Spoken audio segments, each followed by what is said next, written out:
બારડોલી લોકસભા બેઠકના કોંગ્રેસના ઉમેદવાર સિદ્ધાર્થ ચૌધરીએ મતદાન કર્યું। વ્યારા તાલુકાના જયસિંહપુરા ગામે કર્યું મતદાન। સિદ્ધાર્થ ચૌધરીએ પિતા અમરસિંહ ચૌધરી સાથે પોતાના વતન જયસિંહપુરા ગામે જઈ કર્યું મતદાન। લોકસભા વિસ્તારના લોકો વધુમાં વધુ મતદાન કરે તે માટે કરી અપીલ। મીડિયા સાથે વાત કરતા ઉમેદવાર સિદ્ધાર્થ ચૌધરીએ જણાવ્યું કે આ લોકસભા બેઠક પર લોકોએ પરિવર્તનનો મૂડ બનાવી લીધો છે। સિદ્ધાર્થભાઈ, આજે મતદાન કરવા આવ્યા છો, જીતની કેટલી આશા છે?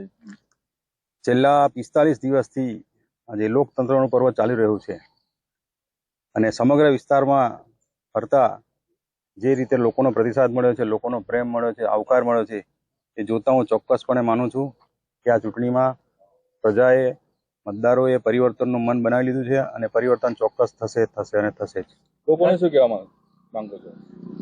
લોકોને, મતદારોને મારી અપીલ છે કે આ લોકશાહીની લડાઈમાં, ન્યાયની લડાઈમાં આપણે સૌ સાથે મળી અને આ લોકતંત્રને બચાવવાની લડાઈમાં સાથે સારું મતદાન કરીએ એવી આપને અપીલ છે।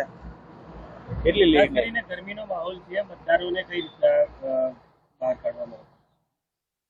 દરેક જગ્યાએ, દરેક ગામોમાં, દરેક બૂથ ઉપર અમારા કાર્યકર્તાઓ ઉપસ્થિત રહેશે અને લોકોને તાપમાં, તડકામાં લાવવા લઈ જવાની વ્યવસ્થા કરીને પણ મતદાન સારું થાય એવો પ્રયત્ન કરવામાં આવશે।